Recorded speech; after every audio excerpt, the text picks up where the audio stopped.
जय हो छठ मैया। छठ पूजा व्रत कथा 2024। छठ पूजा की व्रत कथा में है बहुत शक्ति। सुनने या पढ़ने से ही दूर होती है हर व्याथा। छठ महापर्व कार्तिक शुक्ल पक्ष की षष्ठी तिथि को मनाई जाती है।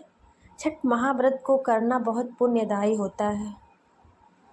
शास्त्रों में इसे रामायण और महाभारत से जोड़ा जाता है। छठ पूजा को लोक आस्था का महापर्व कहा जाता है। इसमें छठ मैया यानी षष्ठी देवी और भगवान भास्कर की पूजा होती है। पंचांग के अनुसार छठ पूजा का पर्व कार्तिक शुक्ल पक्ष की चतुर्थी तिथि से शुरू होकर सप्तमी तिथि तक चलता है। छठ दिवाली के 6 दिन बाद मनाई जाती है। इस साल छठ की शुरुआत मंगलवार 5 नवंबर 2024 से हो रही है, जिनका समापन शुक्रवार 8 नवंबर 2024 को होगा। लेकिन छठ महाव्रत तब तक अधूरा होता है जब तक इससे संबंधित कथा न सुनी या पढ़ी जाए। तो आइए जानते हैं छठ पूजा की कथा के बारे में। जय हो छठ मैया। छठ पूजा की कथा। बोलिए छठी मैया की जय। छठ पूजा की पौराणिक कथा राजा प्रियव्रत से जुड़ी है। कथा के अनुसार राजा को कोई संतान न होने के कारण वह और उनकी पत्नी बहुत दुखी रहते थे। संतान प्राप्ति की कामना के लिए राजा और उनकी पत्नी दोनों महर्षि कश्यप के पास गए। तब महर्षि कश्यप ने राजा से यज्ञ करवाया और राजा की पत्नी गर्भवती हो गई।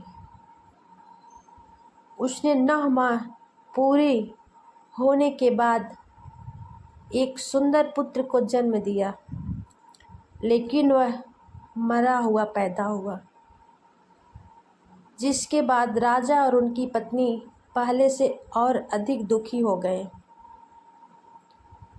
दुखी होकर राजा प्रियव्रत मरे हुए बेटे के साथ अपने प्राण भी त्यागने के लिए शमशान घाट पर ही आत्महत्या का प्रयास करने लगे। तभी वहाँ एक देवी प्रकट हुई।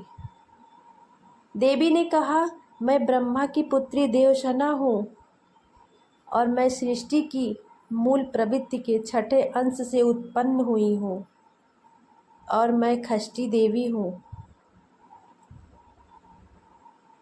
अगर तुम मेरी पूजा करोगे और अन्य लोगों को भी इसके लिए प्रेरित करोगे तो मैं तुम्हें पुत्र रत्न प्रदान करूँगी। राजा ने देवी की बात का पालन किया और कार्तिक शुक्ल पक्ष की षष्ठी तिथि को व्रत रखकर देवी षष्ठी की पूजा की, जिसके बाद राजा को फिर सुंदर पुत्र की प्राप्ति हुई। ऐसी मान्यता है कि इसके बाद से ही छठ पूजा की शुरुआत हुई। तभी से छठ पूजा मनाया जाता है। बोलिए छठी मैया की जय। छठी मैया की